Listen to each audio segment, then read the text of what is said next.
Bonjour les amis, j'espère que vous allez tous très bien. Donc dans cette vidéo, nous allons voir un nouveau chapitre qui est le métabolisme des lipides, en commençant directement par l'anabolisme des acides gras. Donc je suppose que vous avez tous le cours de biochimie structurale des lipides. Vous savez ce que c'est qu'un acide gras, à quoi il sert.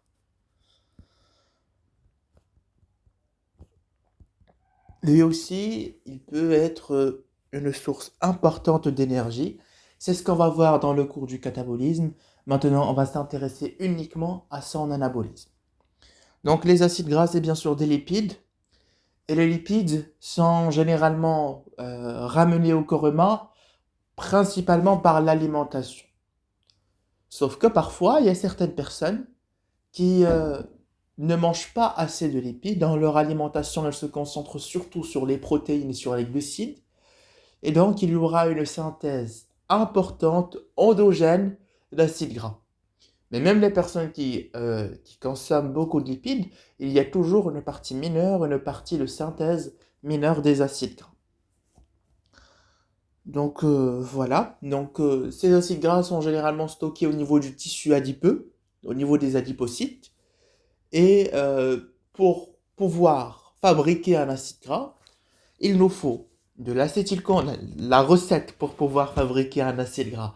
Il nous faut un acétylcoenzyme A, un NADPHH+, et étant donné que c'est une voie anabolique, bien sûr, il nous faut de l'ATP.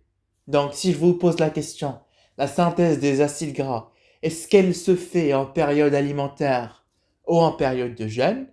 La réponse c'est en période alimentaire, là où j'ai beaucoup d'ATP. Et donc, par la même logique, euh, quand est-ce que je vais pouvoir cataboliser mes acides gras, quand est-ce que je vais pouvoir les détruire pour en générer de l'ATP, c'est bien sûr lors de la période de jeûne, lorsque mon organisme a besoin d'énergie. Donc, on va directement commencer notre cours. Donc, comme je vous ai dit, on a besoin de l'acétyl-CoA plus le NADPHH+, plus l'ATP. C'est ces trois choses qu'on a besoin. C'est la recette pour pouvoir fabriquer notre acide gras. Sauf que je vais vous dire une chose, l'acétyl-CoA, j'ai besoin de lui au niveau du cytosol de ma cellule, et non pas à l'intérieur de la mitochondrie. Donc là, vous pensez directement à une navette qu'on a déjà vue, c'est la navette citrate. J'ai déjà fait une vidéo dédiée sur cette navette. Voilà qu'il me fait habas, on reprend un petit peu, ça vous permettra de réviser. Donc voilà la navette citrate. Donc un petit rappel. Ici, j'ai mon citrate qui est là. Excusez-moi, j'ai eu un petit blocage. Donc je disais, le but même de cette navette citrate, c'est de faire sortir l'acétyl-CoA de la mitochondrie vers le cytosol. Donc ça se passe par la navette citrate. La première réaction qui va se passer, c'est que cet acétyl-CoA, il va se déguiser. Comment il va se déguiser? Il va se déguiser en citrate. Qu'est-ce qu'il va faire? Il va tout simplement utiliser la première réaction du cycle de Krebs, qui, je vous la rappelle, euh, je vais vous la rappeler ici. Donc c'est celle-là. Donc c'est oxaloacétate plus acétyl-CoA qui me donne du citrate. Avec le coenzyme A qui sort. Ceci se fait par une réaction irréversible catalysée par l'enzyme citrate synthase. C'est bon? Donc ça, c'est la première réaction de la navette citrate. Ensuite, regardez bien, ce citrate qui est formé ici, il va pouvoir sortir à l'extérieur de la mitochondrie parce qu'il a un transporteur au niveau de la membrane interne qui lui permet de le reconnaître et donc de sortir. Lorsqu'il va sortir, le citrate est cette fois-ci à l'extérieur de la mitochondrie au niveau du cytosol. Donc ce qu'il va faire bien sûr, c'est se diviser. Mais il ne va pas se diviser par la citrate synthase parce que c'est une enzyme qui catalyse une réaction irréversible. Et donc, il va utiliser une nouvelle enzyme qui s'appelle citrate lyase, qui va utiliser une molécule d'ATP pour pouvoir se produire. Et donc, elle va me donner l'oxaloacétate et l'acétyl-CoA. L'acétyl-CoA pourra par la suite être utilisé pour la synthèse de mes acides gras, mais il faudrait bien que cet oxaloacétate puisse rentrer. Et donc, il y a deux moyens de le faire entrer. Soit il va utiliser là, donc notre oxaloacétate, soit il va utiliser une enzyme qui s'appelle la malate déshydrogénase, la malate déshydrogénase, soit il va utiliser une enzyme qui s'appelle l'enzyme Malic. La différence entre les deux, c'est très simple. C'est que la malate déshydrogénase, elle va transformer notre oxaloacétate en malate. Le malate, il peut entrer parce qu'il a un transporteur qui s'appelle malate alpha-cétoglutarate transporteur. Donc, il peut entrer directement. Et au niveau de la malate, la même enzyme, la malate déshydrogénase, va effectuer la réaction inverse. C'est-à-dire, à partir de la malate, je vais former mon oxaloacétate.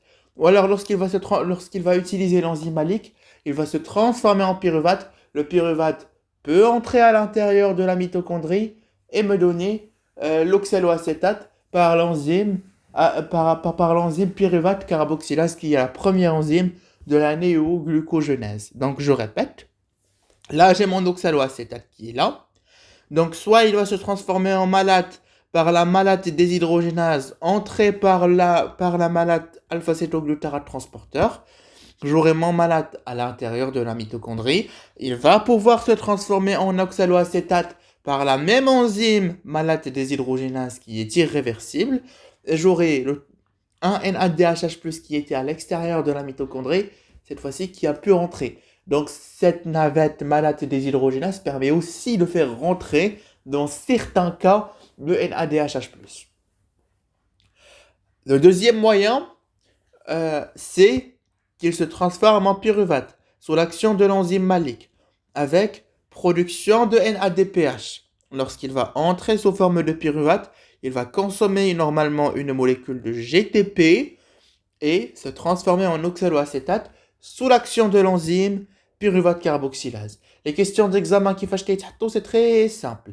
Quelles sont les enzymes qu'on retrouve à l'intérieur de la mitochondrie? Quelles sont les enzymes qu'on retrouve à l'extérieur de la mitochondrie? Donc, on va d'abord commencer par les enzymes qu'on retrouve à l'intérieur. Il y a tout d'abord la citrate synthase. C'est la première qui réagit. Ensuite, la citrate va sortir, va me donner la citrate lyase, la malate déshydrogénase ou l'enzyme malique, et va rentrer. Lorsqu'elle va rentrer, je vais soit utiliser la malate déshydrogénase, soit utiliser la pyruvate carboxylase en fonction de ce qui s'est passé à l'extérieur de la mitochondrie. Donc, on rappelle que la citrate synthase, c'est une enzyme de la navette citrate qui est mitochondriale. La pyruvate carboxylase, enzyme de la navette citrale mitochondriale. La malate déshydrogénase, on va venir retrouver à l'intérieur et à l'extérieur de la mitochondrie.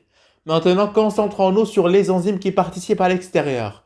On a la citrate lyase en premier, puis la malate déshydrogénase qu'on va venir retrouver à l'intérieur comme à l'extérieur, puis finalement l'enzyme malique. Comme vous voyez, la navette citrate, c'est très facile. Donc voilà, on a fait un rappel de la navette citrate. On peut revenir sur notre cours parce que notre acétyl-CoA, il est bien disponible maintenant au niveau du cytosol. Donc regardez la première réaction qui va se faire, comment elle est. Maintenant, j'ai mon acétyl-CoA. Je vais commencer par lui. Il va se transformer en une autre molécule qui s'appelle le malonyl-CoA. Sous l'action d'une enzyme très importante qui s'appelle acétyl-CoA carboxylase, qu'on appelle généralement ACC, pour acétyl-CoA carboxylase. Et cette enzyme, elle va utiliser une molécule d'ATP.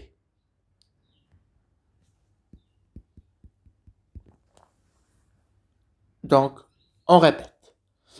Première réaction qui va se passer au niveau de l'anabolisme des acides gras, c'est la transformation de l'acétyl-CoA en malonyl-CoA. Ceci se fait par une consommation d'une molécule d'ATP et l'enzyme qui catalyse cette réaction, c'est l'acétyl-CoA carboxylase, communément appelée ACC. Cette réaction, c'est une réaction irréversible et c'est elle qui sera soumise à régulation.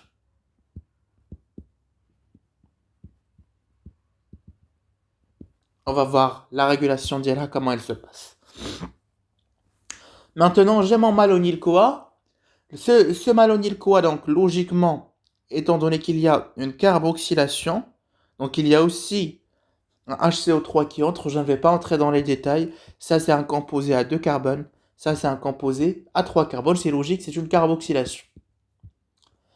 Donc, le malonyl-CoA, où est-ce qu'on va l'utiliser? C'est lui, imaginons que j'ai une molécule à X atomes de carbone. Un acide gras à X atomes de carbone. Je veux l'agrandir. À chaque fois, ce sera ce malonyl-CoA qui va lui ajouter le carbone. Donc, il va être un donneur de 2 groupements dicarbonés, tout simplement. Donc voilà, maintenant comment se passe généralement cet anabolisme. Je vais commencer par le commencement. Je vais vous parler de ce que l'on appelle l'hélice de Wakil.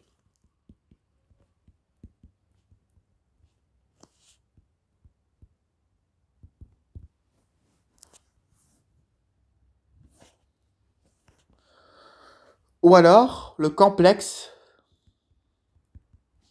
acide gras synthase. Lorsque j'ai dit complexe acide gras synthase, je n'ai pas dit acide gras synthétase. Donc on déduit directement que pour l'anabolisme des acides gras, le seul ATP qui est utilisé, c'est celui de la transformation de l'acétyl-CoA en malonyl-CoA qui est ici. Et tout ce qui va suivre ne consomme pas d'ATP. Donc comment ça se passe concrètement? Déjà, ce complexe acide gras synthase, c'est un complexe enzymatique de 7 enzymes, plus une protéine qui s'appelle protéine ACP. Ne vous inquiétez pas, même si ça paraît difficile, c'est très facile. Donc je vous prierai de regarder cette image. Là, j'ai ma protéine ACP. Là, j'ai comme une hélice, c'est l'hélice de Wakil. Donc qu'est-ce qui se passe? Mon malonyl-CoA, celui que je vous ai dit tout à l'heure qu'on a produit grâce à l'acétyl-CoA, il doit venir se positionner ici, au niveau de ma protéine ACP. Et il y a une enzyme qui s'appelle enzyme de condensation et va venir me poser ma molécule que je veux agrandir au niveau de ici, de KS, qui s'appelle enzyme de condensation. Et là, comme vous voyez, il y a HS-HS.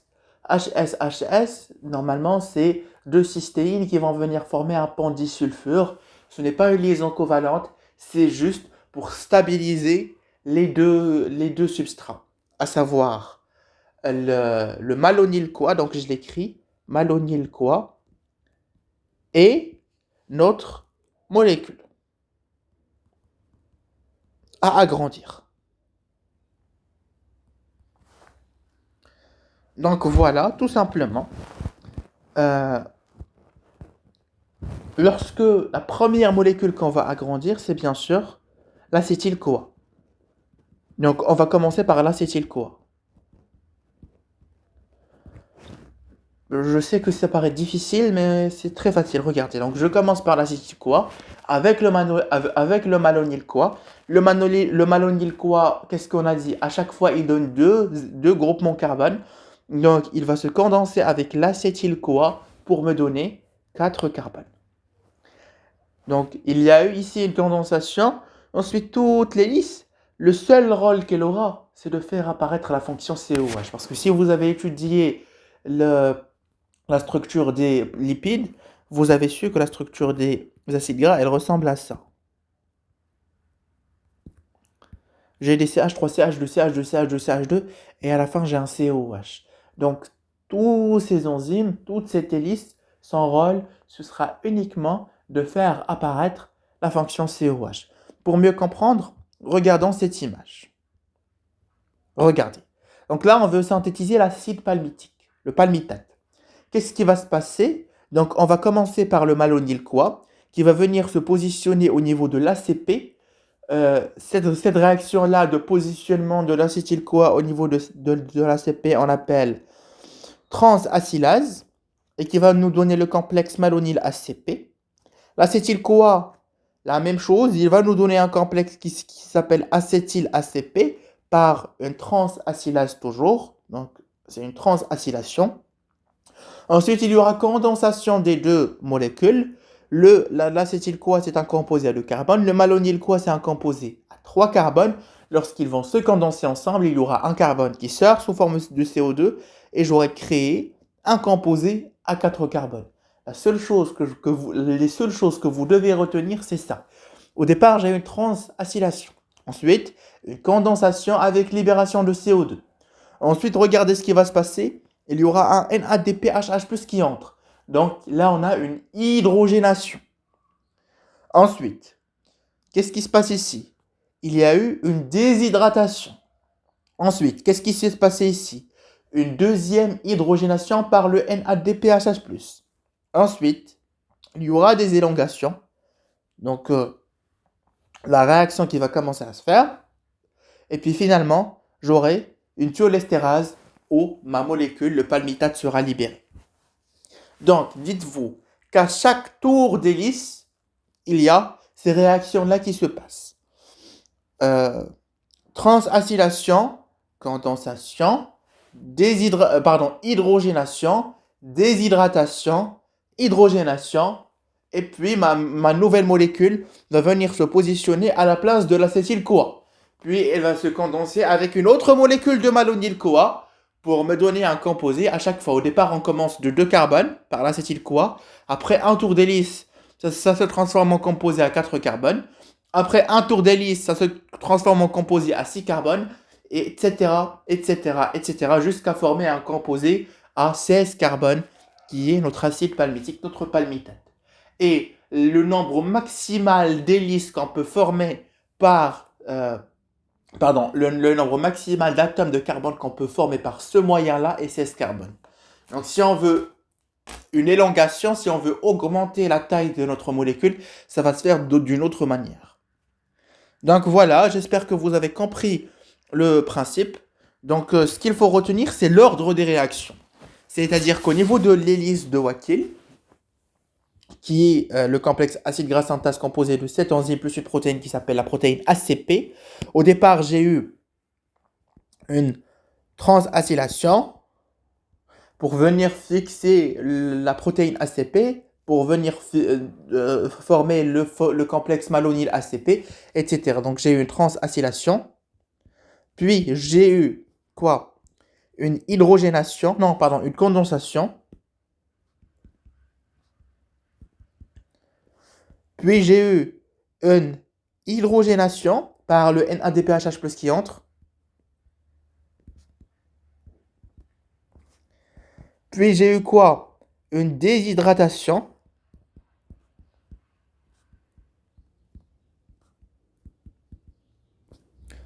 Puis, cinquièmement, j'ai eu quoi?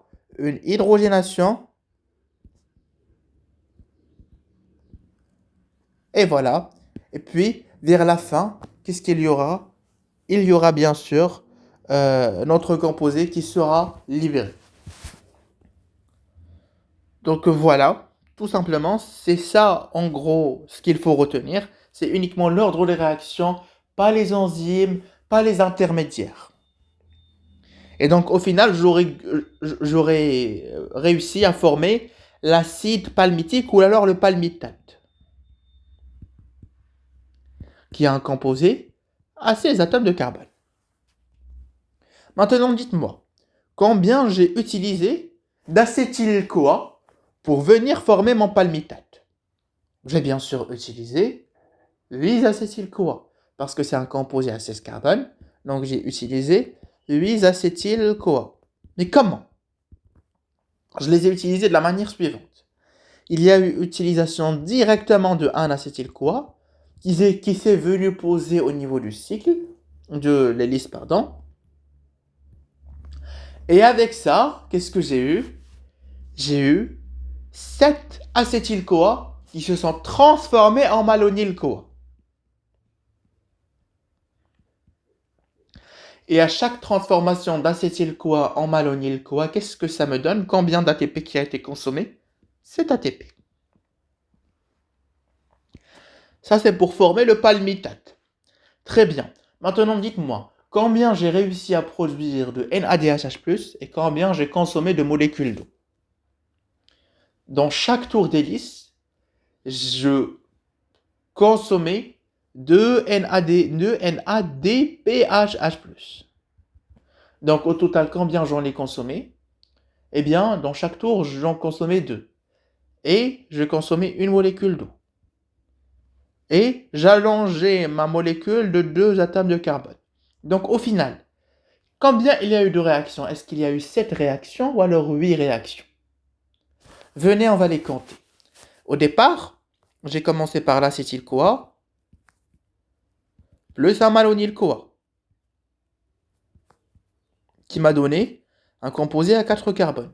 Ce composé à 4 carbones, il va venir se lier avec un malonyl-CoA pour me donner un composé à 6 carbones, qui va venir se condenser avec un malonyl-CoA pour me donner un composé à 8 carbones, qui va venir se condenser avec un malonyl-CoA pour me donner un composé à 10 carbones, qui va venir se condenser avec un malonyl-CoA pour me donner un composé à 12 carbones, qui va venir se condenser avec un malonyl-CoA pour me donner un composé à 14 carbones, qui va lui-même venir se condenser avec un malonyl-CoA pour me donner un 16 carbone. Donc le nombre de réactions, c'est 1, 2, 3, 4, 5, 6 et 7. Et au final, j'aurais libéré mon composé à 16 carbone. Donc j'ai eu 7 réactions. Cette réaction, ça veut dire que dans chaque réaction, imaginez, je consomme 2 NADPH+. Donc au niveau des 7 réactions, j'aurais consommé 2 fois 7, c'est-à-dire 14 NADPH+, j'aurais rejeté 7 molécules d'eau. Donc voilà, donc si jamais on veut écrire le bilan énergétique de la synthèse du palmitate, eh bien c'est bien sûr 8 molécules d'acétyl-CoA, plus les 7 ATP. 7 ATP, on sait pourquoi, parce qu'il y a uniquement 7 acétyl-CoA qui se sont transformés en malonyl-CoA, et ceci nécessite de l'ATP, plus 14 NADPH+,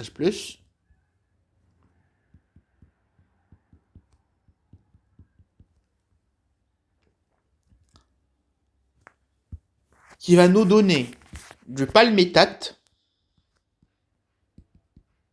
ou alors l'acide palmitique, plus les 14 NADP,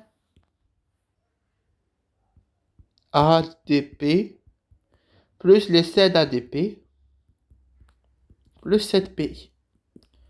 Voilà, tout simplement. Ça, c'est le bilan de la réaction. Le bilan énergétique de la réaction. Maintenant qu'on a parlé de ça, on va essayer de voir comment se passe l'élongation des acides gras. Parce qu'on a dit que le maximum, la plus grande molécule que peut nous former l'hélice de Wakil par ces tours d'hélice, c'est le palmitate à 16 atomes de carbone. Donc on va commencer par le palmitate et on va voir comment ça s'agrandit. Je vais uniquement vous donner les gros titres, pas la peine de bien comprendre les détails. Donc ça peut se passer dans 2 lieux, soit au niveau de la mitochondrie, soit au niveau du réticulum, du REL, réticulum endoplasmique lisse. Je commence par la mitochondrie. Donc au niveau de la mitochondrie, il faudrait que le palmitate se transforme en palmitoyl-CoA, une chose qu'on va voir au niveau du catabolisme. Ensuite, ce palmitoyl-CoA va venir entrer dans la mitochondrie grâce à une navette qui s'appelle la navette carnitine, chose qu'on va voir aussi au niveau du catabolisme. Et puis finalement, la molécule pourra s'agrandir au niveau de la mitochondrie grâce à qui? Grâce à l'acétyl-coenzyme A. Et le coenzyme qui participe, c'est le NADP. Et voilà. La seule chose qu'il faut retenir, c'est ça. C'est que L'élongation au niveau de la mitochondrie, elle se fait par le palmito-IL-CoA. Comment se fait cette transformation du palmitate en palmito-IL-CoA? On va voir, ça consomme deux molécules d'ATP. On commence par l'acyle-CoA, on commence par le palmitate qui va se transformer en palmito-IL-CoA. Vous allez voir ça dans le catabolisme. Et puis, euh, voilà, et puis cette molécule pourra entrer dans la mitochondrie grâce à une navette qui s'appelle la navette carnitine que vous allez aussi voir. Et puis finalement, voilà. Maintenant, on va passer au réticulum endoplasmique lisse.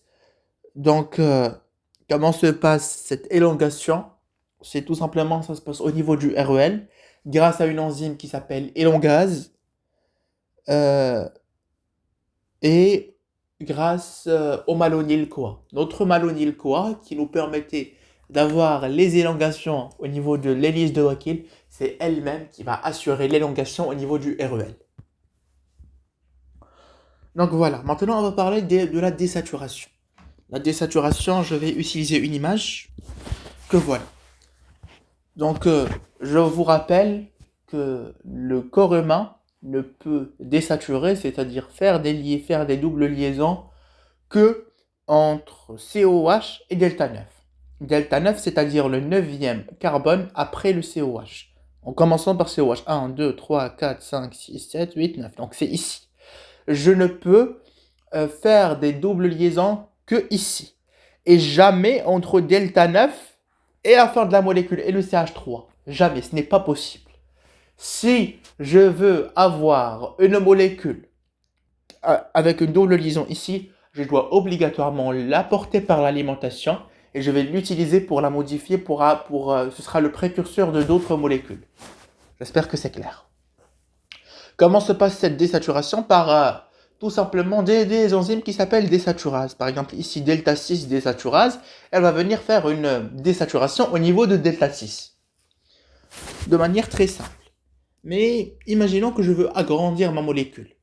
Qu'est-ce que je vais faire? Je vais commencer à élonguer. Ici, j'ai l'acide oléique. C'est un C18. Si j'agrande, j'aurai un C20.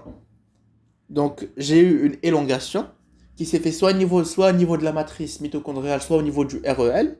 J'ai donc réussi à agrandir ma molécule. Et là, la même chose, le delta 9, le delta 9 qui était auparavant delta 9, celui-là, eh bien maintenant, il est devenu delta 11. Et donc, je peux m'amuser à désaturer ici, de delta 9 jusqu'à COH.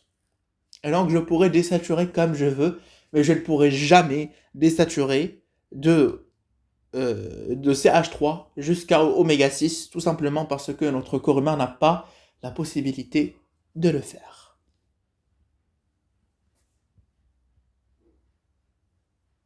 Voilà. Prenons par exemple l'exemple d'oméga 6, que voilà. Donc là, c'est une molécule qui vient directement de l'alimentation.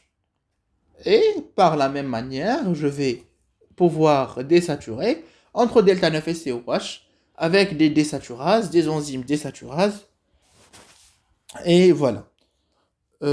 Donc cette désaturation se fait au niveau du REL, au niveau du réticulum endoplasmique lisse, et utilise des enzymes de type désaturase. Tout simplement.